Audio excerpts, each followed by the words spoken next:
Bonjour à tous, j'espère que vous allez bien. On se retrouve pour l'analyse de Layer. C'est vous qui l'avez choisi en commentaire. Je vous rappelle, cette fois-ci, vous avez la possibilité de voter entre Dogecoin et GRT. Le coin qui reviendra le plus en commentaire gagnera l'analyse. Et également, n'hésitez pas à me proposer d'autres altcoins que je pourrais analyser. Je vous rappelle qu'on a un service d'algorithme qui est mis en place gratuitement. Ce sont des algos qui vont exécuter des trades de façon 100% automatisée sur vos comptes et qui vont générer du rendement.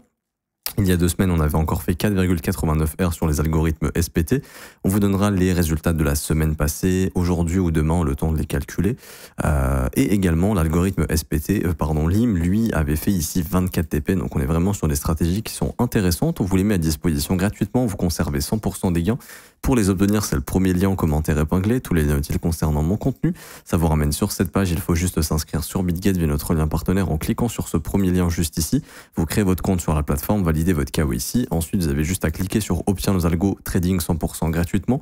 Vous renseignez votre prénom, votre email, votre identifiant BitGet. Vous cliquez sur Rejoindre et ensuite, vous avez juste à cliquer sur Configure nos algos de trading. Là, il y a 4 petites vidéos à regarder. 1, 2, 3, 4. C'est dans l'ordre, c'est très rapide. On vous explique tout. Configurer les montants, configurer les risques par trade, configurer les algorithmes, les mettre en pause, les relancer, voir les trades qui ont été exécutés, voir les gains réalisés. Tout est expliqué de A à Z et vous êtes déjà des milliers à les utiliser. Alors, pour revenir sur Layer ici, donc, on avait vu justement qu'on était en train de rentrer probablement dans une parabole. C'était la chose qui était la plus probable parce qu'on avait vu ici que ça prenait justement la forme d'un mouvement parabolique et c'est clairement ce qu'on est en train de faire ici.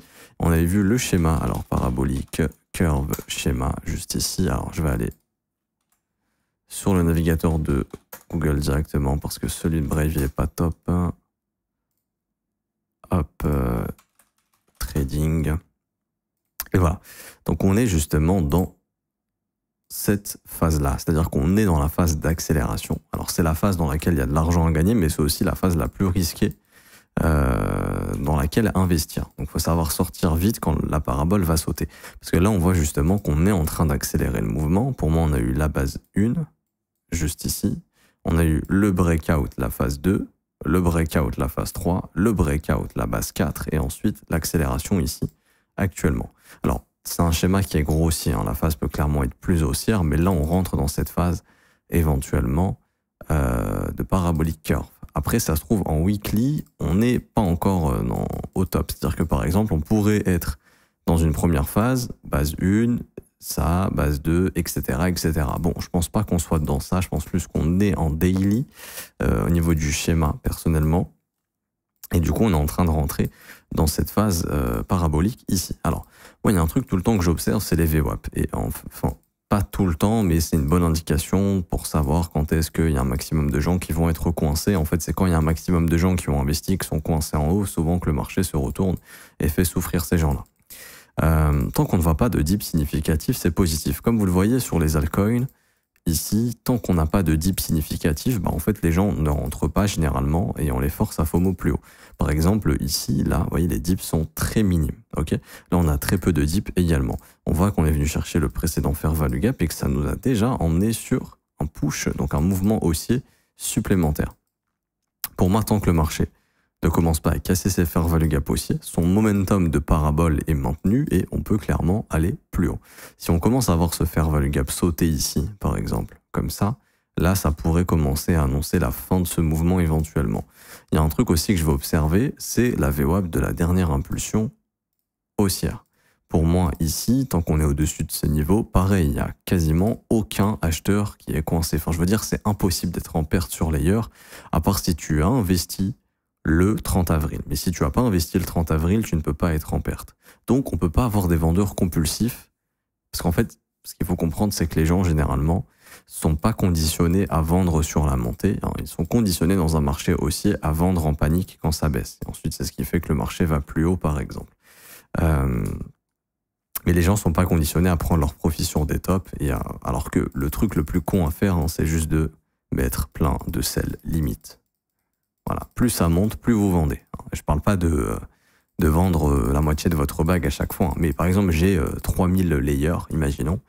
J'en vends 2, j'en vends 2, j'en vends 2, j'en vends 2. En fait, je mets plein d'ordres comme ça, j'en vends plein. Si j'ai pas envie de mettre autant d'ordres, j'en mets un peu moins, mais j'en vends 10 par 10, par exemple. et j'en vends 10, 10, 10, 10 comme ça, et je mets plein d'ordres de vente, plus ça monte, plus je vends. C'est ce que font les professionnels, parce qu'ils ont des montants qui sont importants.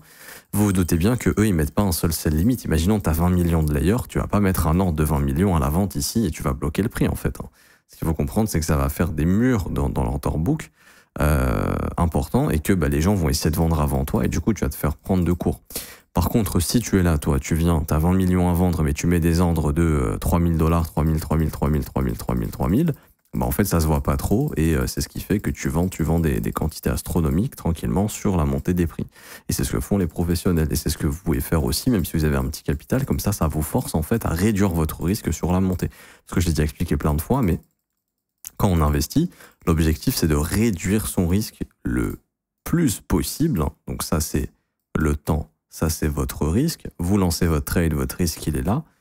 Quand par exemple ça va contre toi et que tu rajoutes du levier, ton risque il augmente, c'est ce qu'il ne faut pas faire. Quand tu fais de l'investissement spot, plus le prix va monter, plus ton risque doit diminuer. C'est-à-dire que tu dois prendre des bénéfices pour réduire ton exposition sur la position jusqu'à atteindre 0 de risque et ne pouvoir gagner que de l'argent, peu importe ce qui se passe. Et c'est à ce moment-là où, quand tu es à risque zéro, c'est à ce moment-là que tu prends les meilleures décisions sur tes investissements. Et donc ça se fait en prenant des profits sur la montée. Maintenant, est-ce que c'est trop tard pour entrer dans layer? Ça va dépendre de chacun. Moi, je pense que pour un swing trader qui veut jouer cette accélération, non. Pour un investisseur, on rentre dans la phase parabolique. Vous savez qu'après, ce qui peut arriver, c'est ça, bien évidemment. Au niveau des eaux, alors oui, ce que je voulais rajouter aussi au niveau de la VWAP, c'est que depuis le dernier creux, il y a très peu d'investisseurs en perte en fait. Et ce que je disais tout à l'heure justement, c'est que il y a peu de raisons d'avoir des gens qui vont justement se mettre à panic sell, parce que le marché offre très peu de dip et donc il n'y a pas de quoi stimuler les gens à vendre. Par contre, au moment où vous verrez un dip important, là ça sera observé parce que les gens vont se dire ok, les gens vont avoir des raisons de vendre, parce que là il y a beaucoup d'investisseurs qui vont commencer à être en perte, et on va voir si le marché va faire un nouveau sommet. S'il en fait pas un mais qui commence à faire ça et qui faiblit, ça déjà ça va vous mettre la puce à l'oreille sur oui, il y a de grandes chances qu'un top se soit formé et qu'on se mette à retracer cette jambe. Une chose que vous devez regarder aussi, alors pour l'instant il n'y a rien de tout ça, mais c'est pour le futur. Également une chose que vous devez regarder également, c'est la tokenomics. Alors ça, je vais aller sur CoinMarketCap parce que Chainbroker il bug un petit peu. Je vais écrire layer et c'est d'observer la tokenomics, c'est-à-dire la circulation des jetons, voir si elle va beaucoup augmenter ou pas. La FDV va être à 3,23 milliards, enfin est à 3,23 milliards, ça veut dire que le jour où tous les tokens seront dilués sur layer, si on veut garder un prix à 3,18 $, il faudra 3 milliards 180 millions de dollars de capitalisation. Donc c'est-à-dire qu'il y a beaucoup d'inflation à venir sur ce token, et donc ça, faut prendre ça au sérieux. Ici, il y a beaucoup d'inflation qui va venir sur le token, donc ça, il faut prendre ça au sérieux. C'est-à-dire que sur du long terme, c'est pas forcément un bon investissement long terme. De mon point de vue, pour moi, c'est juste spéculatif en swing. Tant que ça reste haussier, on prend des bénéfices sur la montée. Maintenant, le jour où ça se retourne, je pense pas qu'il faudra acheter, parce que quand la dynamique deviendra baissière, en fait, il y aura déjà, ça indiquera qu'il y a plus de vendeurs que d'acheteurs, que l'offre repasse au-dessus de la demande. Et en plus de ça, la release des tokens derrière va faire que ça va encore faire plus de pression vendeuse, donc ça va encore devenir plus compliqué pour le prix de relancer une dynamique haussière. Donc c'est pour ça que investissement long terme, pour moi, c'est une grosse croix rouge. Faut surtout pas le faire, ok? Et donc les objectifs. Alors, pour les objectifs, dans une parabole, c'est un peu compliqué. Maintenant, ça va être de dire, ok, tant que la parabole est maintenue, tout simplement le prix peut aller plus haut. Donc on voit qu'ici que la parabole correspond au fair value gap. Donc théoriquement, on pourrait clairement faire un truc comme ça avant de continuer de monter. Et il y a aussi justement des objectifs mathématiques à chaque fois, qui peuvent être des objectifs d'extension.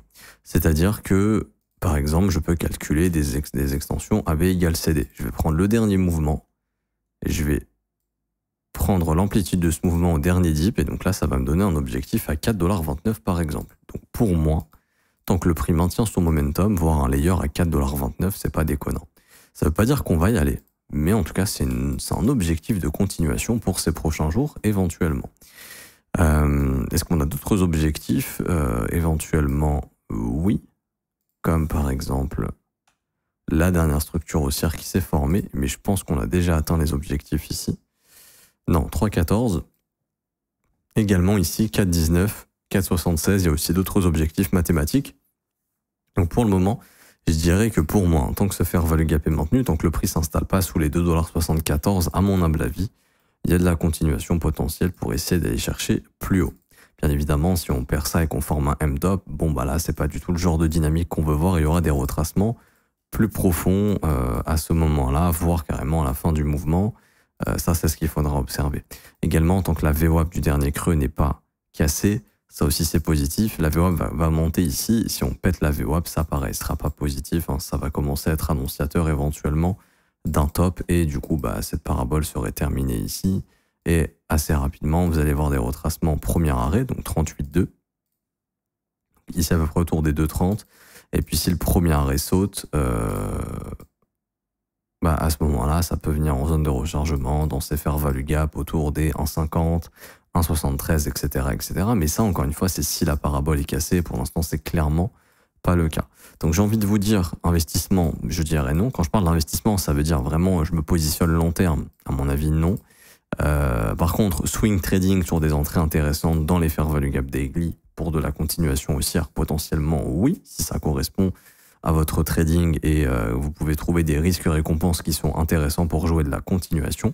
Et est-ce qu'il faut shorter ce marché? Alors shorter une parabole, c'est très casse-gueule, je vous dirais non, sauf si signal de retournement clair. Parce que si tu shortes une parabole, bah, tu peux littéralement te faire éclater et perdre du pognon bêtement parce que bah, trouver un top sur une parabole, c'est un peu compliqué. Sachant que généralement dans une parabole, les mouvements se terminent de façon assez brutale sur un blow-off top. C'est rare que dans une parabole, le marché consolide et se retourne.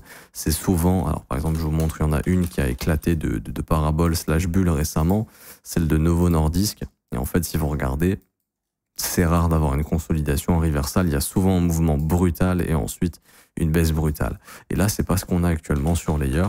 Donc il y a souvent justement cette forme de blow-off top. Et en fait, un blow-off top, c'est une accélération assez intéressante. Et ensuite, bam, là, il y a un gros décalage du prix. Et c'est souvent ce décalage qui marque le premier sell-off, donc la vague de vente, généralement, on va dire institutionnelle, qui met un terme, en fait, à la parabole. Et ensuite, le marché fait quelque chose comme ça et rentre dans un marché baissier.